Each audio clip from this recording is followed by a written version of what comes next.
Started. I am not Bonnie Ruberg. I'm Robert Yang. I'll be moderating and hosting Bo today. Just going to do a short introduction and then let Bo take it away. So Bonnie Bo Ruberg, PhD, they, them pronouns, is an assistant professor of digital games and interactive media in the Department of Informatics at the University of California, Irvine. Their research explores sexuality and gender in digital media and digital cultures with a focus on LGBTQ issues and video games. They are the author of Video Games Have Always Been Queer, NYU Press, 2019. They are also the co-editor of Queer Game Studies, University of Minnesota Press, 2017, as well as the co-founder of the annual Queerness in Games Conference. Their next book, The Queer Games Avant-Garde, a collection of interviews with queer indie game makers, will be published by Duke University Press in spring 2020. Gosh, you're so busy, you write so many books. I know Bo from my involvement in what's called the queer game scene, which is a term that we all give Brendan Keele a lot of shit over all the time. But there is like a real question at the heart of that, which is what is a queer game anyway, right? Like what makes a game queer? Bo's written several books that try to unpack what a queer game is or was or could be. And if you were here at Jesper Juhl's talk last week, you would know that this is also kind of like this like similar embodied historical project. We're trying to figure out what happened exactly and what could happen. And I think in this most recent book, Bo argues compellingly that video games have always been queer. So everyone please give it up for Bo Ruberg.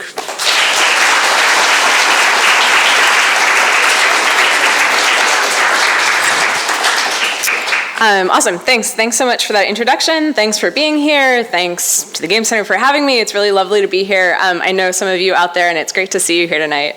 So I'm really excited to be sharing this work with you. As Robert said, I'm Bo. I use they, them pronouns. I am currently living in Orange County, California, which is a sad but true fact. Being queer in Orange County is a strange thing.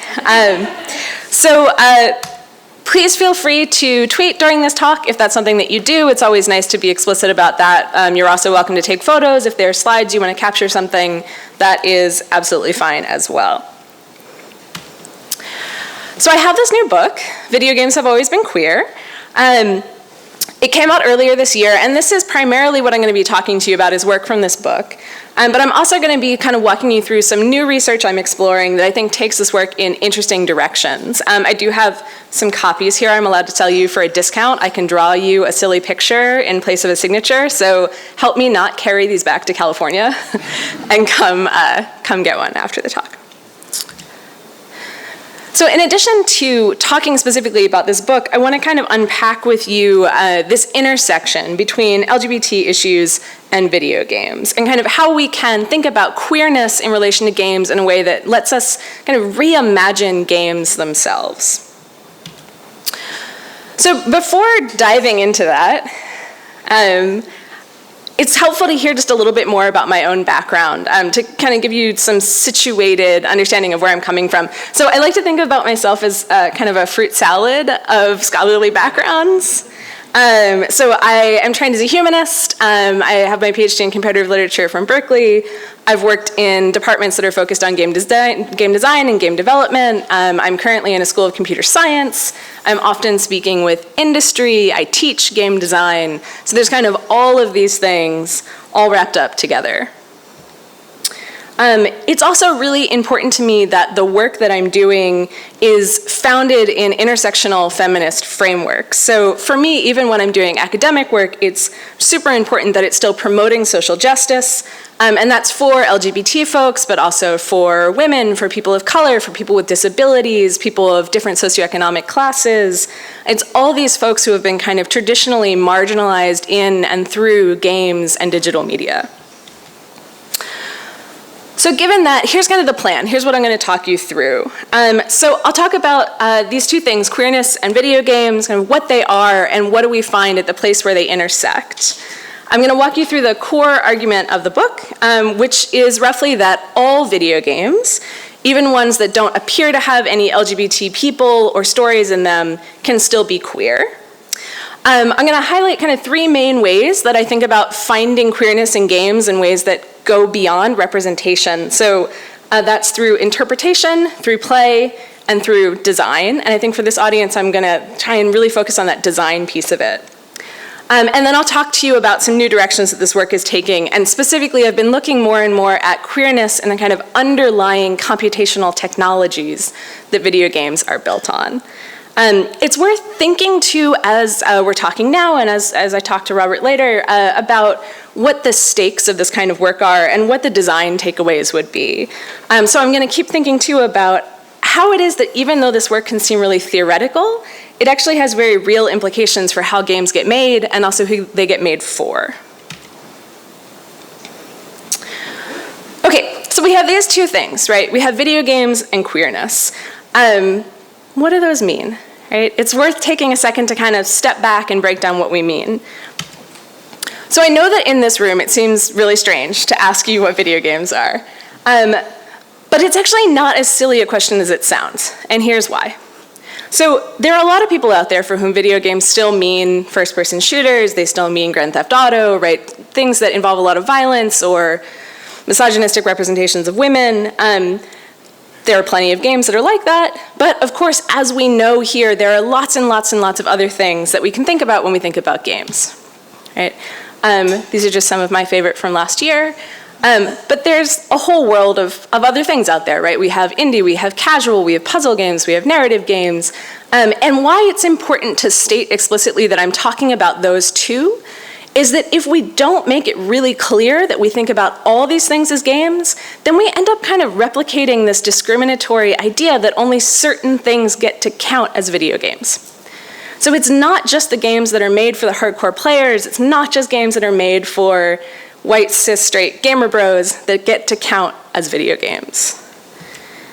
If there are students or just game studies, fellow game studies dorks in the room and you want some further reading, these are some really nice references for thinking about this kind of cultural tension around the legitimacy of games, right? What gets to count as a game? Oh, it's so heartening that you all take photos. Like, I want to read. So Shira Chess writing about casual and design for women, Melissa Kagan writing about walking sims and the gendered issue around what gets to count as a legitimate game for walking sims, and then Mia Consalvo and Chris Paul's brand new book, Real Games, which is about defining what counts as a game and legitimacy in games. So we have games, right? But what about the other piece of this equation, queer or queerness? This is a word that means a lot of things to a lot of people, but here's a kind of basic breakdown of how I'm using it. So queer has two primary meanings, right? First, it can be a kind of umbrella term for anybody who falls into the LGBTQIA+ spectrum, though not everybody who fits in there identifies as queer. And so it doesn't mean the same thing as gay, right? It means someone could identify as lesbian, as gender non-binary, as asexual, as intersex, as bi, right? Any number of things would fall under that queer umbrella. But the thing that unites all of those folks is that they have identities that don't fit what we can think of as the status quo of sexuality and gender. So this is a term that we tend to use in queer studies, which is heteronormativity. So these are people whose identities and their lives kind of don't fit that status quo. This is the bumper sticker on the back of my car right now. I'm really happy with it.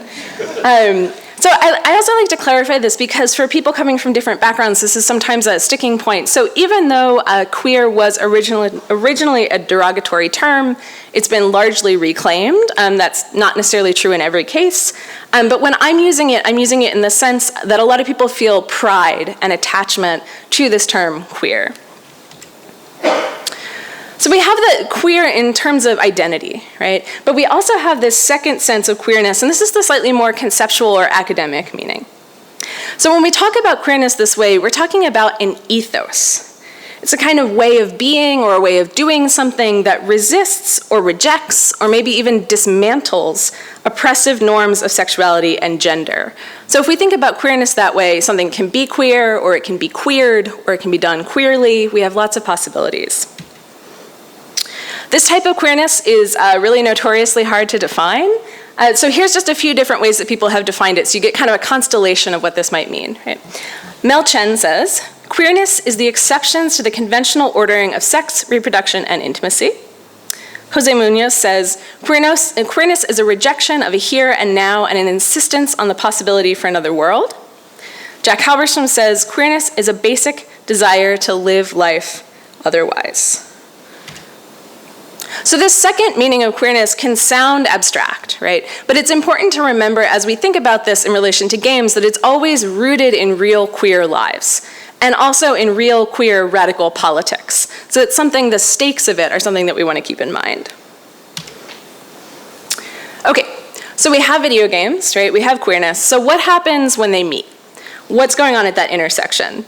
I find a lot that when I tell people I work on this, queerness in games, they're kind of surprised. Because the stories we tend to hear are about how queer people and people of color and women have been kept out of video games, right? How they're discriminatory, how people get harassed. And that's actually a very real part of being queer and making games or talking about games. But there's also a lot that happens at this intersection of queerness and games that's really rich and really vibrant. So there are lots of things we can talk about that aren't just about how queer people have been kept out of games, they're about how queer people are making spaces for themselves inside games.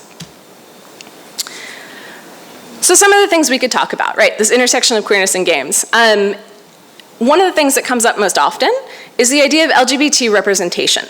So this is often something we talk about with AAA games, big mainstream games, and we think about where are there gay characters or same-sex romance options in these big mainstream games? Folks tend to look at Mass Effect or Dragon Age. There's also examples in Overwatch and Assassin's Creed. So more and more we're seeing this kind of LGBT representation in AAA games coming up. But there's also a whole other world, right? Of queer indie games. We have Robert Yang here, we have Maddie Bryce there, we have lots of folks who have been, we have Naomi, right? People who've been really instrumental in this right here in this room. This is a whole world of queer indies making work that is for, by, about queer and trans people, doing really experimental, scrappy stuff.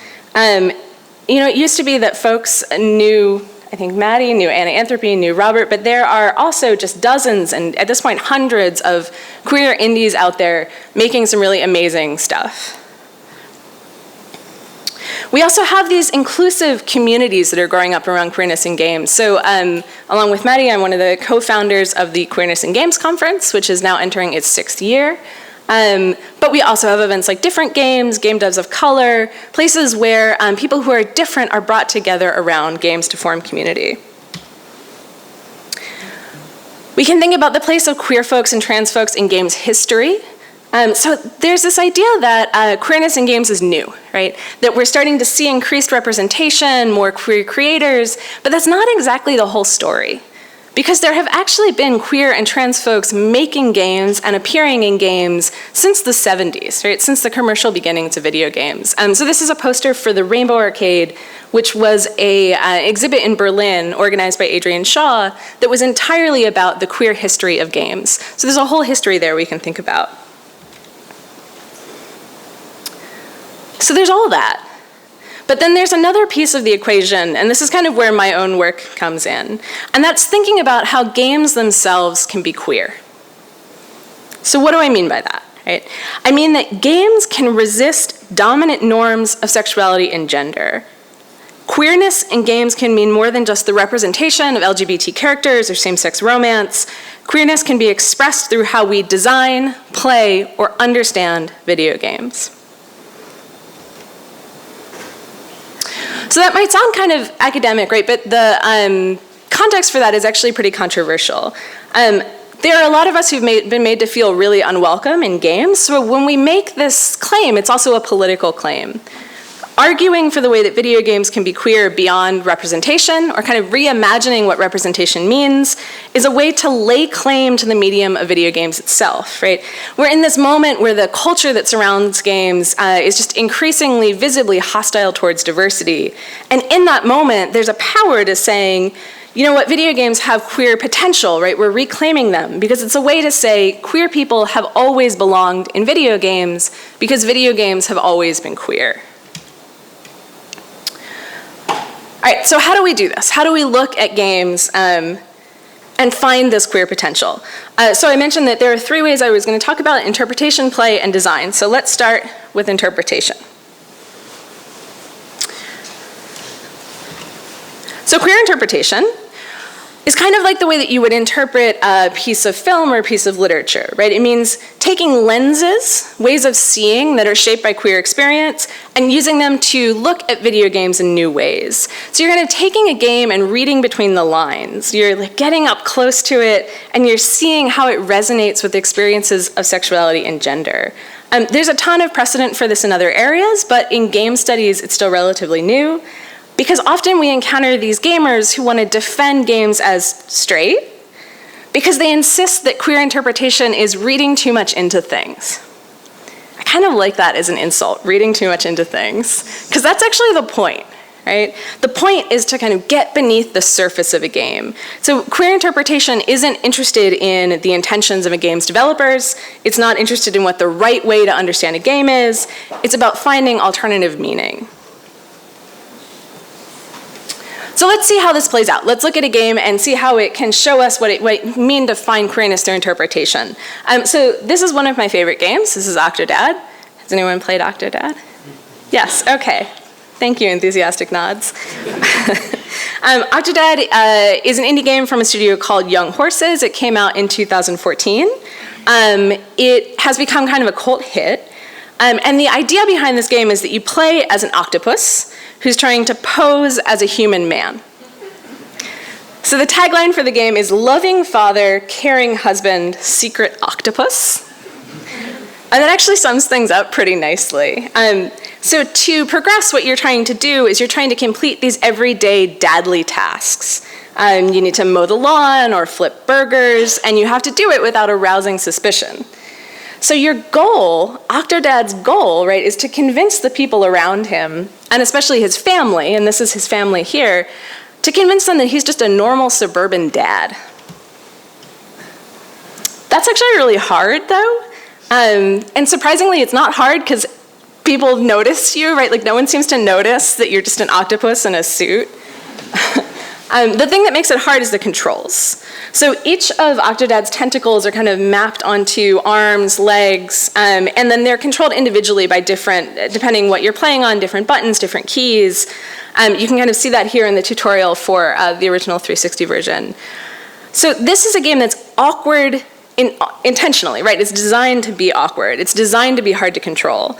And so part of what makes this game meaningful is not just what we see on screen, it's also what it feels like to play this game. So in most games, right, when we want to move, we want to run, we want to walk, it's so simple and so easy that we barely even think about it. But in Octodad, these kind of basic actions like picking up an object or just trying to go to the store and buy some produce, they become these kind of feats of flailing contortion. So part of Octodad's queerness, part of the queerness of this game is in the way that it embraces this kind of embodied strangeness. Right? It denaturalizes the idea of a natural body, and it highlights the performativity of normalcy. So it also calls to mind the experiences of folks with disabilities, people who have to navigate physical and social terrain that's designed for bodies that are different than their own. So let's see what this looks like in action for folks who haven't played Octodad. This is the opening scene of the game. So this is where Octodad gets married. You're going to see him walk down the aisle to his wife.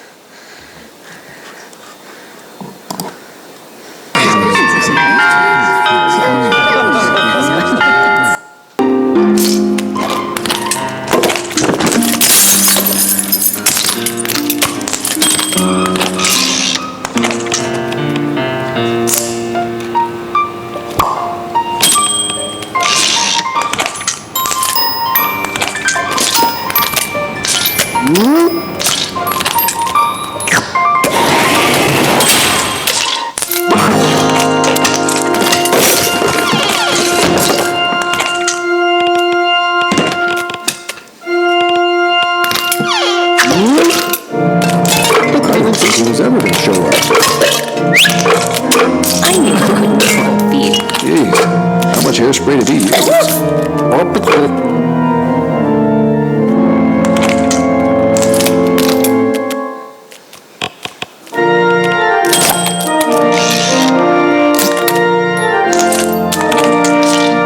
You look so handsome.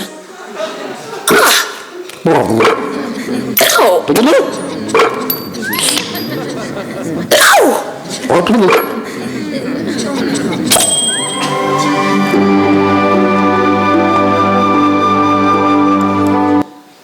Okay. So this is a game about an octopus, right? It seems silly, it seems fun, and it is, but if we kind of use our queer interpretive lens, right, if we put that lens on, then this is a game that quickly reveals itself to be all about gender and sexuality and identity. Octodad wants to be a loving father and a caring husband. So there's a scene where he tries to take his wife out on a romantic date, for example. There's another scene where he tries to prove to his son that he's really good at basketball.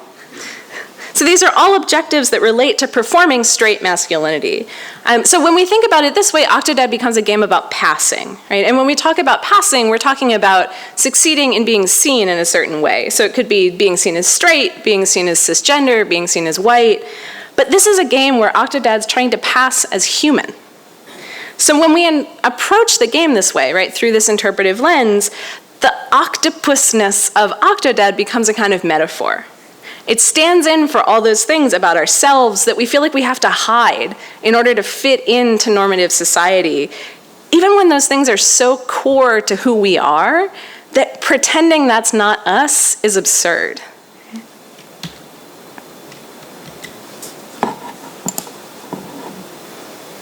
Okay, let's talk about play. So just like any game can be interpreted queerly, any game can be played queerly. So playing a game queerly means playing in ways that resist normative expectations, right? So sometimes queer play might be built into a game, but more often it's emergent. It's something that players bring to a game.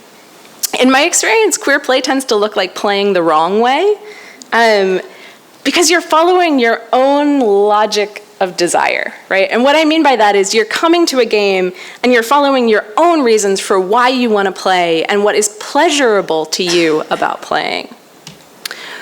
So this can look a lot of different ways, right? It could look like playing a racing game where you're supposed to win and instead playing to lose, right? Playing to crash, playing to fail. It could look like playing a game because it's no fun, right? We think about games as being fundamentally designed for fun. What if we play a game specifically because it's no fun, right? This is Atari's E.T., which is notoriously supposed to be the worst game of all time. But the practice that I think about in terms of queer play often is speedrunning. So I think here in this room, a lot of you may be familiar with speedrunning, but just in case you're not, a kind of breakdown. So speedrunning is playing a video game as fast as possible. Speedrunners use really detailed knowledge of games, their glitches, different areas, and they're trying to move through spaces more quickly than the developers ever intended, right? Often speedrunners are doing their runs for a live audience. So for example, this is a screenshot from a Games Done Quick. You're seeing them run Super Mario Brothers. So let me show you what this looks like. So this is a video also from Games Done Quick. It's a run that is an any % glitched run. So there are different ways that speedrunners work. The community kind of has set different goals. But an any % glitched run just means that the player can use glitches and has to get to the end of the game as fast as possible. And she's playing the original Tomb Raider. So let's see how this looks.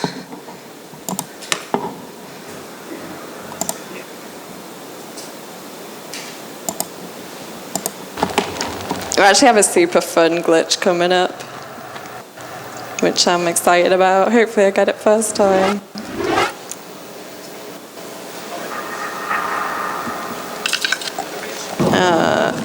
So I have spawned a lot of bats because I went that way. Gonna get rid of those right now. Okay, there we go. I can still hear one. Ooh, this is one of my most favorite glitches right here. This is a fun one. This is called a co-op, and you'll see why if you ever played the game co-op. Oh, there we go.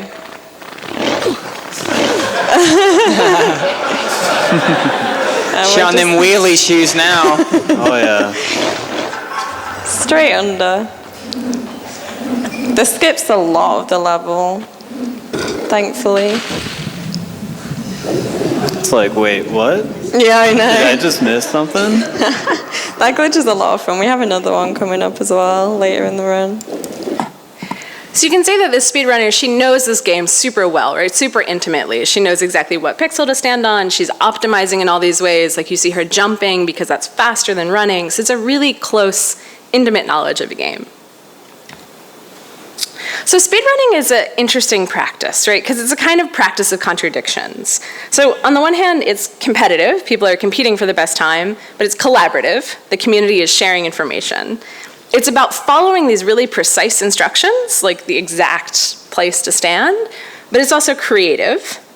It's about playing a game faster than anyone's ever played it before, but it also takes an enormous amount of time to get it right, or you have to play again, again, again to get it right.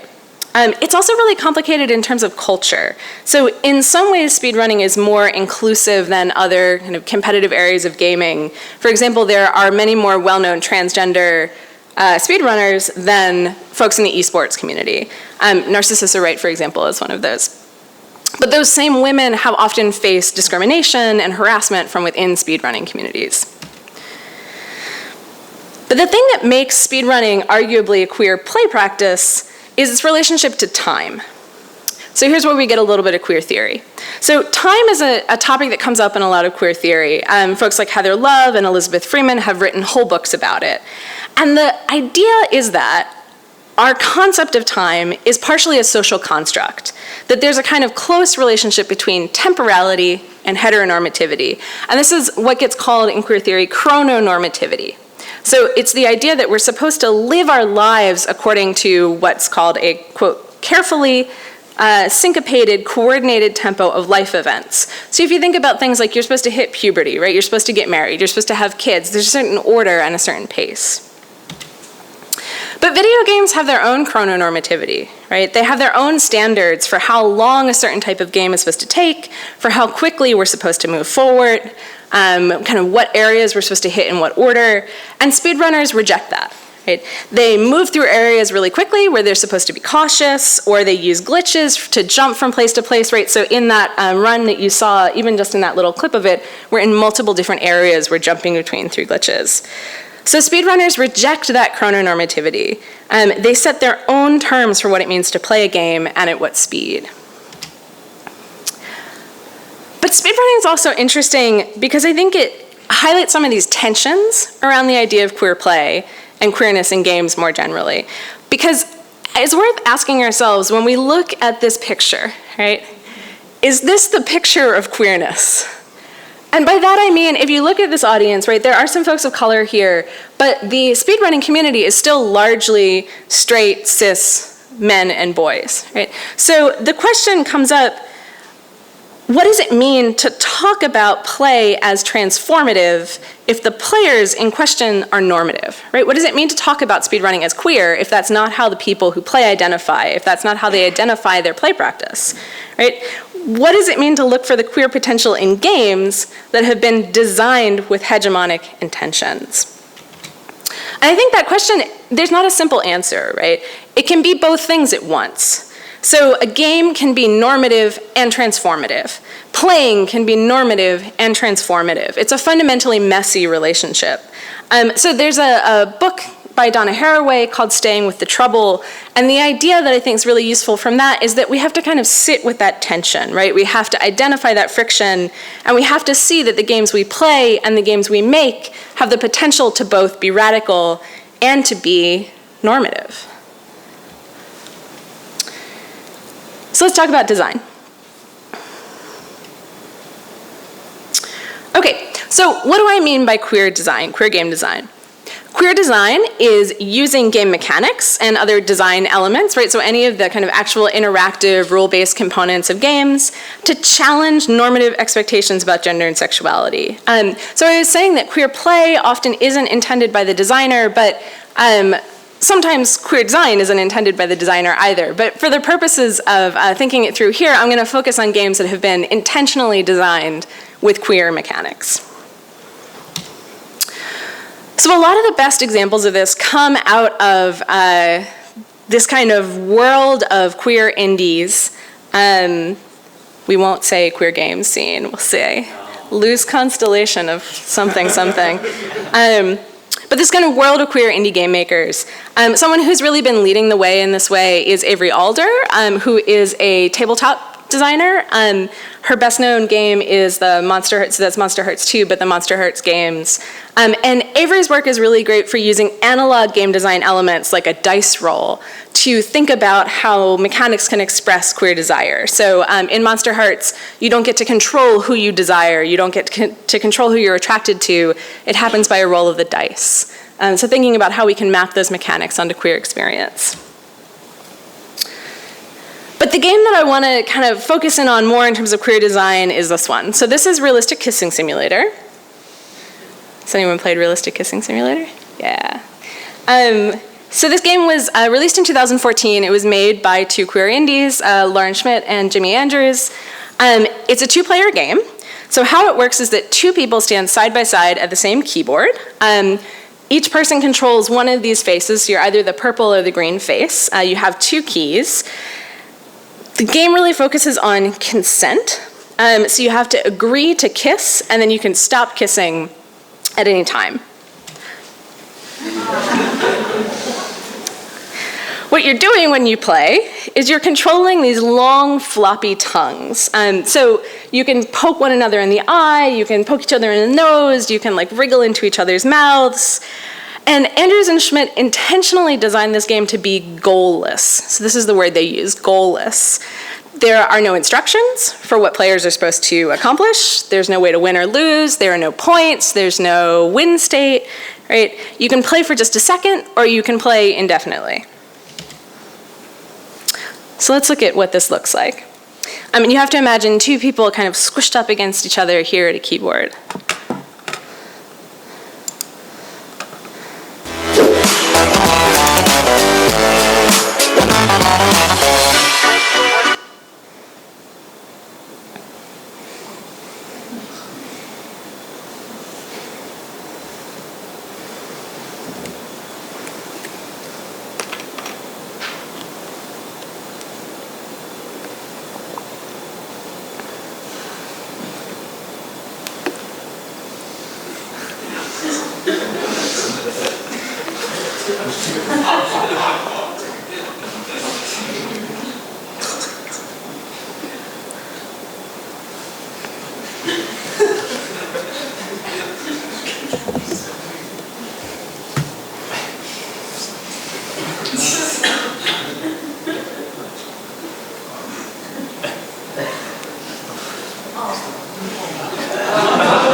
We'll leave it there.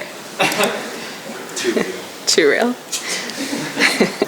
So if we think about the design of this game, right, there are a number of things that we can think about as queer design elements. We've got this goallessness, right, the fact that there is no clear win. We've got the kind of intimate control scheme where you're pressed up close to somebody at the shared interface. We've got this emphasis on consent.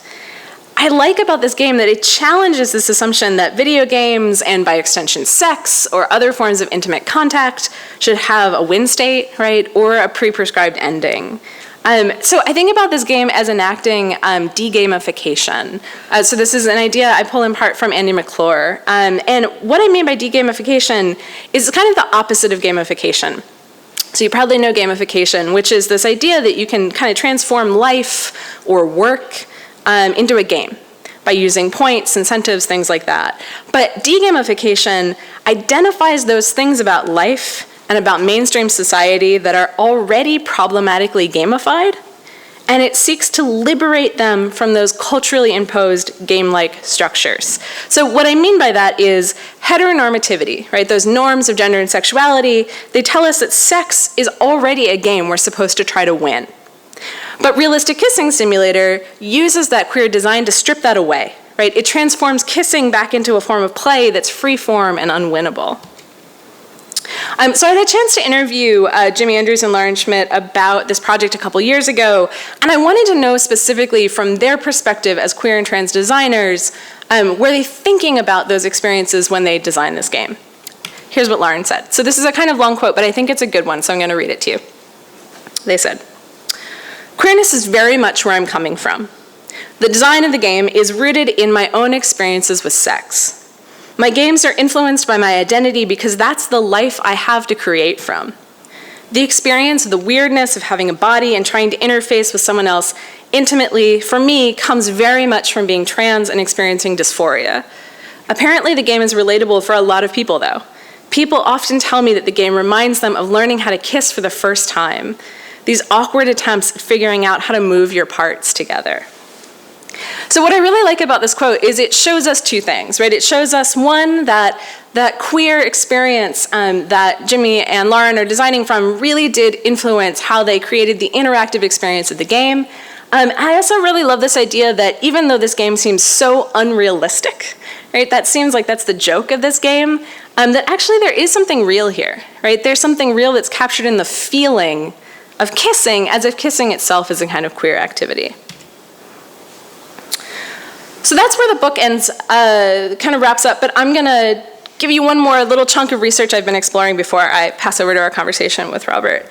And that's thinking about queerness in the computational systems that underlie games, so the kind of technologies that games are made on.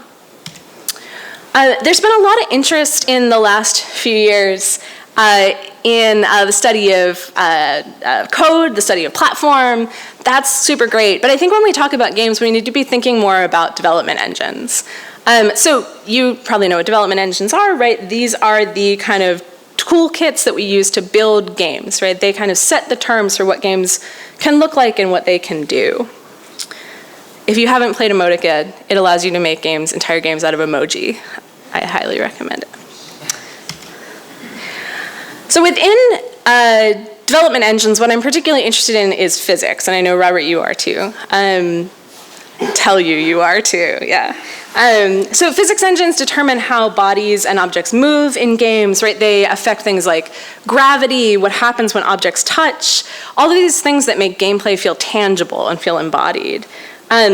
Game physics are in almost all games these days, right? But of course, physics games are the genre that really explicitly are playing with physics. This is just one of my still all-time favorite physics games, which is Hacky Cat, where all you're doing is kicking cats. It's very satisfying. I love cats. So usually in the context of kind of games culture and the games industry, when we talk about physics, we're talking about how realistic physics engines are, right? So how advanced they are, how complex as computational tools. And that has this way of making it sound like game physics are just entirely technical, right? That they're not related to society, to culture. That's not true, right?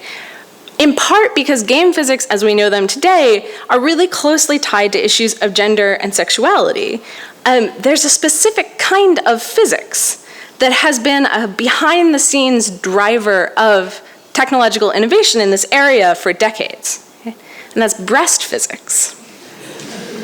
So if anybody else was playing games in the 90s when fighting games were like explicitly advertised with the best breast physics are the ways that games simulate the gravity and the bounce of breasts. Right? So since the 90s, developers have been striving to create better breast physics in order to appeal to straight male players, and that has led to innovation in physics engines more broadly. It's true. And it's interesting to note, just as a side note, kind of what genres that comes from. So fighting games, and it's a kind of side conversation about issues of like race and Orientalism in those games, you might notice from these images. So then the question for me becomes, what would it look like to think about a queer game physics, right? We have this tool set that seems to come out of this very heteronormative and kind of arguably sexist history. So what would it mean to rethink it and to find its subversive implications? I'm not the only one who has been thinking about this. There are some other queer game studies scholars who have been thinking about these things as well. Robert's done some work on this, also Amanda Phillips, Ariana Gass, folks thinking about ragdoll physics, right? Those kind of physics that give us floppy bodies. There are some games that make the connection between queerness and ragdoll physics explicit. So genital jousting is one of those games. But I tend to be kind of a less literal person. And so for me, what I'm fascinated by is actually the relationship between queerness and physics in a place you might not expect. And that is games that are about playing with or playing as food. So I'm super into these two games. So the one on the left is I Am Bread, and the one on the right is Nor. Nor is about using physics to do kind of absurd, decadent things to food. So you can, for example, like endlessly sprinkle this ice cream with sprinkles. You can like shower down sprinkles endlessly. I Am Bread is a little bit more traditionally game-like. It has goals. So the basic kind of gameplay is that you are a piece of bread trying to fling yourself across a kitchen and slot yourself in a toaster. Okay. So I'm going to show you one last clip so you can see what this looks like, right? Because when we're talking about game physics, movement is really important. So it's worth noting that, like Octodad, I Am Bread is really hard. The four corners of the toaster map to different keys or buttons, so just worth keeping in mind.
So what I'm drawn to in this game is the way that this piece of bread takes this really normative domestic space of the kitchen, right? This kind of family kitchen, and it messes it up, right? It makes things literally messy. It breaks these plates, it spreads dirt everywhere, but it also messes with our ideas of this kind of normative middle-class white kitchen, right? So something wholesome and plain and unassuming like bread becomes kind of alien. It becomes a like agent of chaos.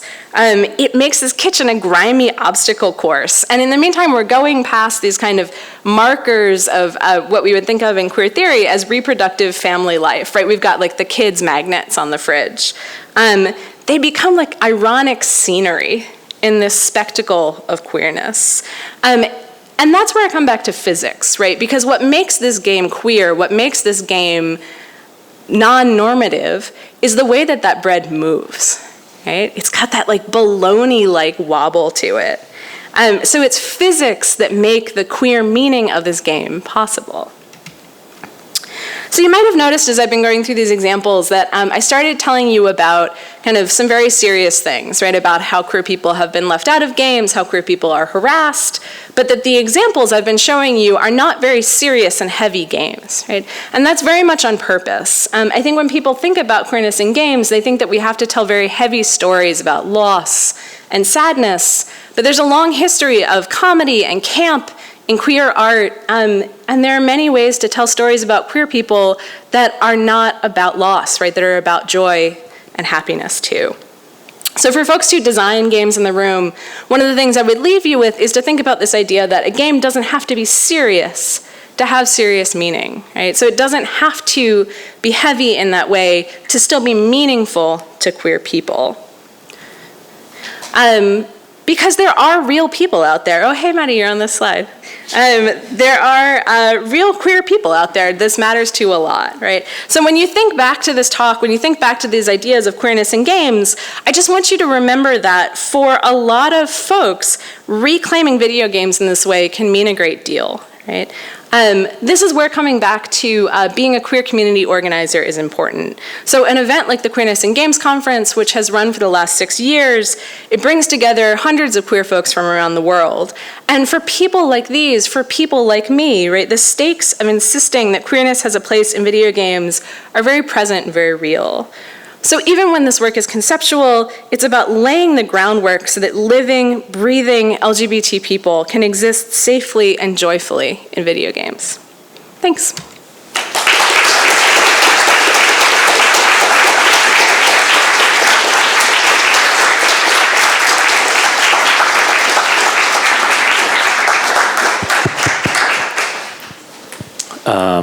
Thank you so much, Bo. Do you want to come over here? We have one of these cool little doohickeys for you. We're just going to do some Q&A now. I'm just going to do one question, and then we'll open it up for the audience. So everyone think of your questions. One question I have is the Entitled Goose Game queer? Hey. Or is that the wrong question to ask? No, it's funny because Leigh Nooney, who's here, and I were just on what maybe is a podcast, what maybe is a video series, we're not sure yet, with Colleen Macklin at Parsons, where we were playing Untitled Goose Game and specifically asking this exact question. I don't know that I landed on an answer. So I had been holding off on playing Untitled Goose Game because I was like, oh, this game is made for me. Like, I'm a genderless goose doing, like, annoying things to people. Like, yeah, I'm so into it. And then I felt, I think, a little disappointed. Like, I wanted more chaos. But what I think where the queerness is for me is seeing the response, like seeing the response of people online, seeing the fan response, seeing the memes. So the number of like queer and trans memes that have come out of Untitled Goose Game, I think what's interesting is how fans and players are reacting almost more than the game itself. The goose is queer. You heard it first. Okay, cool.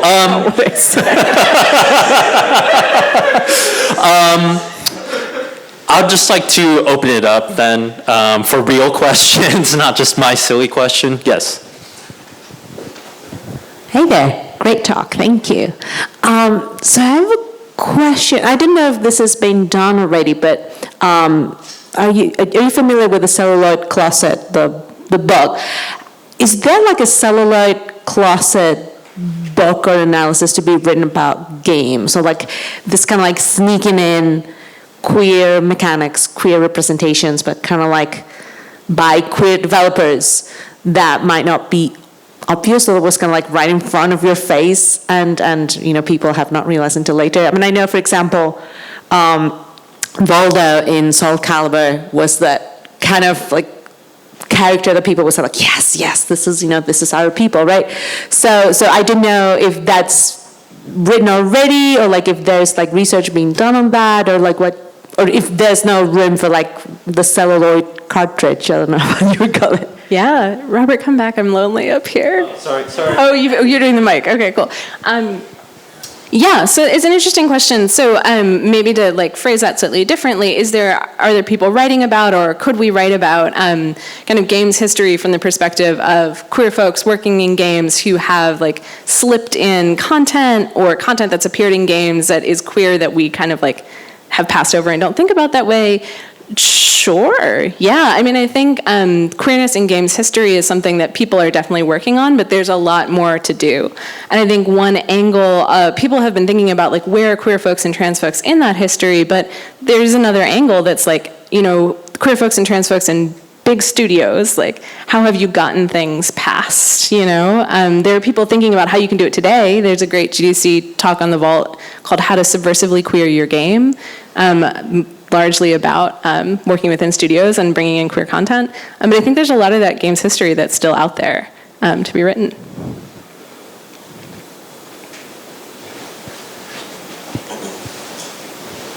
Yeah, I enjoyed the talk very much. Thank you. So can queer game mechanics or queer game design, can it become normative if there's a genre built around that sort of expectation? If that makes sense? Yeah, no, it's a good question. Like, what happens if something starts out resisting the norm, right? But then it becomes its whole own genre of thing or its whole own, like, codified system? Yeah, maybe, right? I don't think I've seen it yet. I don't know if there are other examples that come to mind for folks, but yeah, I think part of this work of doing queer work and being queer people is like to constantly be self-reflecting in that way. So I think there's definitely the possibility for something that starts out as radical in a different moment and different context becoming normative. Yep. Thank you.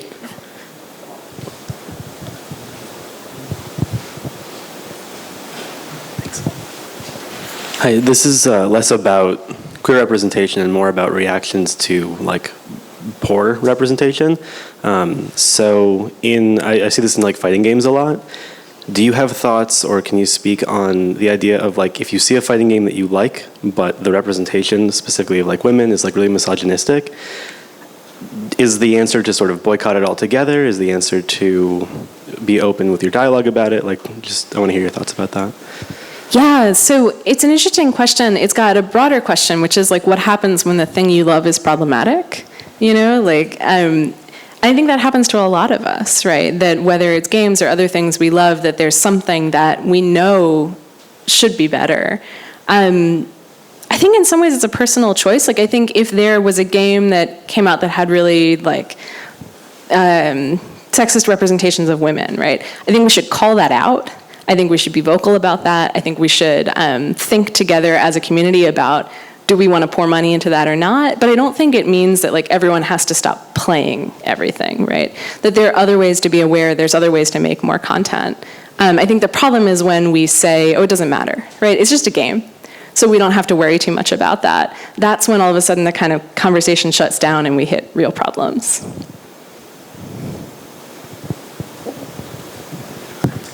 Hi, Bo.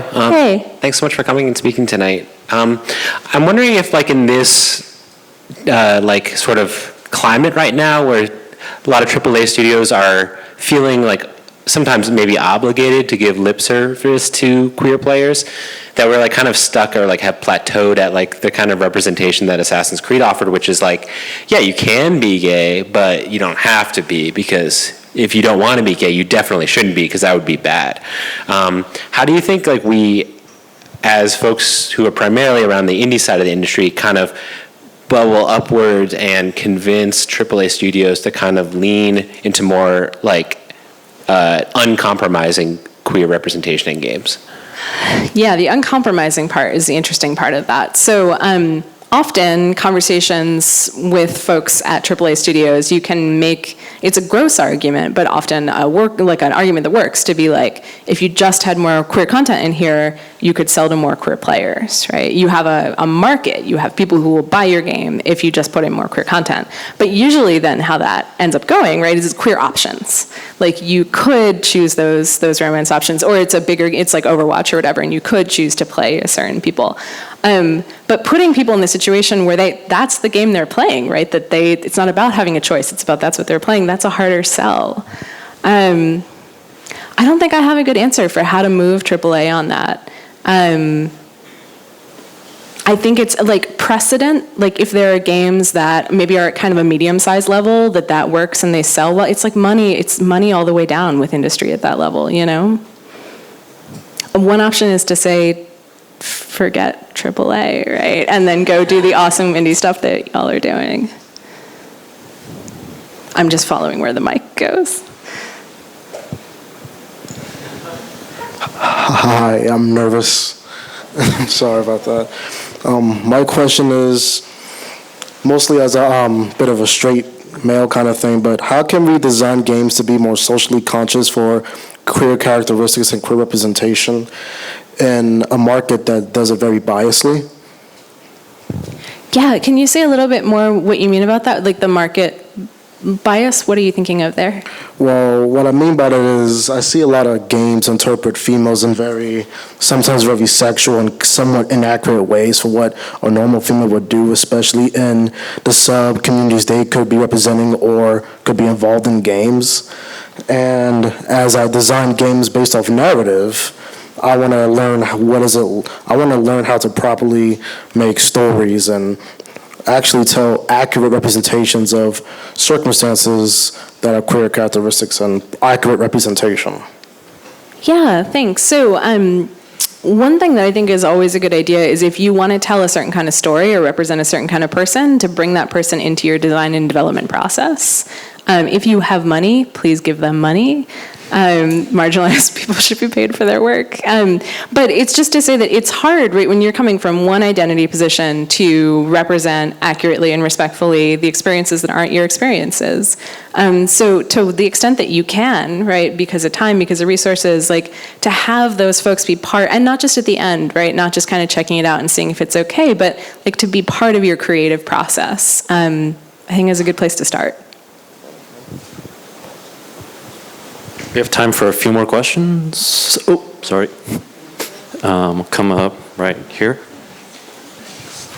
So as an artist who engages in queer work, it's very validating and fun to see when people look at your work and they feel excited about themselves or they feel excited that their experience is expressed. The issue that I don't know if it's an issue, but the thing that I wrestle with sometimes is, especially when looking at art that is beyond representation, that's not just here is a gay dude in this game, how do you spread, for lack of a better term, the homosexual agenda? How do you spread the positive messages and ideas about queerness through these kinds of games to an audience that isn't already primed, like people in this room, to look for these kinds of things?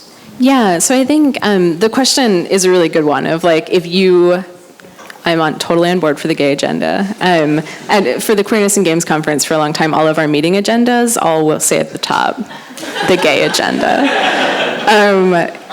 But I think it's a question of what your goals are, right? If you have a game that is more abstract, or maybe it's just not about educating, right? I think it's a very valid thing to make games from the experience of marginalized people that aren't about educating other people or aren't about convincing them to care, right? That are about you reflecting on your experience or sharing that with your own community. So it's a different goal, right? To be like, this is for me, or this is for the people I care about and I'm close to, versus this is something that will help convince other people that I'm a person, right? And that I deserve equal rights and equal attention. And I don't know if those goals, it would be very hard to create something that serves both of those equally, right? And there may be a really perfect game out there that does that, but I think it's like figuring out what you want is probably the first step, and that the more abstracted stuff might not have that same message. The other option is teaching, right? Or doing things like talking, if there are other teachers in the room, I'm a professor, right? Sitting down with a group of students who have been forced to take your class, and talking them through some of these things.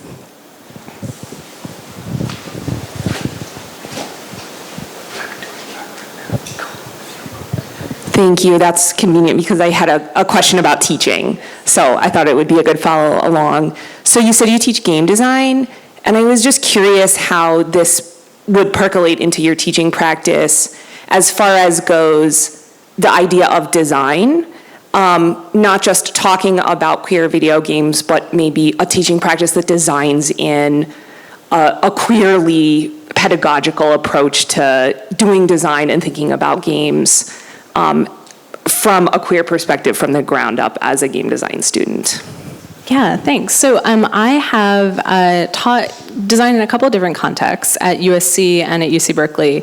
At USC in a formal game design class, and at Berkeley in a kind of like extended workshop over the course of months for queer students. And what I try to do there is to think about design that comes first and foremost from queer experience. So instead of saying like, this is kind of like what we were talking about, Claire, that like instead of being like, here's a game, how do we skin it with queerness, right? How do we say, we know how these mechanics work, we know how this genre works, let's tell a queer story. Instead, like, let's sit down and talk about our experience as queer people, or as people who are from minoritized groups in some ways. Like, what's that like? And then to kind of look for the systems behind that, or to look for the feeling behind that, and to think about what it might mean to represent that in a form of play. So to start from queer experience. The other thing is to experiment. Like, I'm a big fan in game design classes of just like throwing shit at the wall. And I taught, my favorite class I've ever taught was an experimental game design class where it was 10 weeks, 12 weeks. Were you in experimental with me? Who was 15? I think we got through 8 game projects over the course of the time, and all the prompts were weird. It was like, point to a page in a cookbook. That's your page. Now make a game, right? Make the worst game you can in 1 week.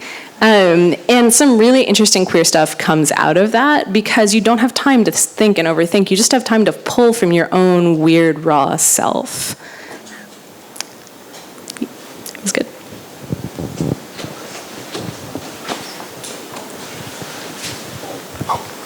Hello. Many adventure games and role-playing games like Life is Strange or even Dungeons and Dragons seem to represent and show gender identities in terms of role-playing mechanics. Gender identities are often constituted in the choices and the performances of the players. Would you say that role-playing mechanics often embody gender performativity? And if so, how can we, as game designers, exploit role-playing mechanics as a weapon to intensify, well, echoing the previous question, the homosexual agenda? I like that we're all on board for the homosexual agenda now. Yeah, so I think role-playing mechanics are an interesting question, right? Because they put you in a different role. They put you into potentially a different gender, into a different sexual orientation. It's slippery though, right? Because when we think about stepping into someone else's shoes, then that can be problematic in its own way, right? Because we don't necessarily want someone to say, now I'm this character that's gay, who's gay, and I'm going to represent that in a stereotypical way, or I'm going to just kind of use my own image of what that means. So I don't know. I think that one I would kick over to the awesome folks who do both queer tabletop and queer LARP. And there are some really great people doing exactly this, like thinking about what it means to step into another person's game, at least their experience within a game, in a way that is queer and really conscientious. So queer LARP folks. Hi, really good talk. So in all of the mechanics and design sort of examples that you gave, there was this overarching theme of representing queerness as being a square-shaped peg in a circle-shaped hole. And I was wondering if you could talk to maybe like things that show the queer experience beyond that in mechanics, if there are any examples or like ways that you think we could go from here, because that's obviously not the whole story. Yeah, so when you say that, you're thinking of like, what would a mechanic look like that's not fundamentally founded on difference? Like, it's not fundamentally about being different than some kind of status quo. Yeah, I think there are lots of other examples. So the new book that I have coming out in the spring, The Queer Games Avant-Garde, has some really amazing voices of queer game makers doing stuff like this. So one piece I love is by Shauna Musgrave. Shauna does VR work, and it's a piece called Animal Massage. And it's a VR installation. You lay down. What you see in the VR headset is this like kind of tropical landscape, and some kittens walk up to you. And the kittens nuzzle you. But what's happening in the real space around you is that Shauna has mittens on that map via camera, and Shauna is in the installation space petting you. And I love this piece because it's silly. You can tell I like silly, goofy, queer things, but like I love the intimacy of that. I love the tension that she's playing with between what's public and what's private, what's intimate and what's visible to other people. And that to me is just one of any number of examples of a I don't think that's necessarily about playing with difference. It's about playing with intimacy and togetherness, but in a way that is about a queer kind of intimacy and a queer kind of togetherness. I think there's a lot of possibility space. I'm going to go ahead and start closing this out. If you have questions, remember Bo will be available for a little bit after this Q&A if you'd like to talk with Bo for a little bit, or even buy a book. Ooh. I'll just go ahead and ask the last question, because I'm the host. I can do whatever I want. To bring this back to these themes of like queer community and maybe even pepper in a little bit of a call to action here. In all your like research and fieldwork and surveys and interviews, what do you think came up as like the most dominant like obstacles facing queer game developers and creators, or like queer culture and games in general? What are the big obstacles, and what should we do to help remove those obstacles from their way? That's a really big question you just asked me. Yeah, I mean, I think there are a lot of obstacles, right? I think like ongoing discrimination in society in general is an obstacle. I think harassment is a very real part of life online as a person who makes games and who is different. It's a very real part of being a teacher, too, actually, who works on games and diversity. Money and the sustainability of our labor. And like, right, I have a position in university, so I have that position of privilege, but folks who make indie games who don't do that and who make queer games that don't necessarily make a ton of money, gotta eat, you gotta live. Those are just some of the things. Our like terrifying political moment that extends far beyond the games that we make. How do I fix those things, Robert? I don't know. What hope can you offer us in these dark times? Yeah. Come to the Queerness in Games conference. No, I mean, I think for me what's been like hugely meaningful is finding queer games community. This is something that like, this is not what I went to school to do. This was not what I thought I was going to get a PhD to do. And then we started this event that was amazingly meaningful to me, and it's now my family. And queer folks and family are complicated. So I would say if you can find people around you who are meaningful to you in that way, that's the hope. Oh, that's a beautiful sentiment. Find your family. Thank you. Well, thank you again to all of you for attending. Thank you to our event sponsors. Oh God, am I going to get this right? Fresh Planet, Take Two Interactive, DOTS, and Empire State Development. And also, thank you, Bo, for giving this talk.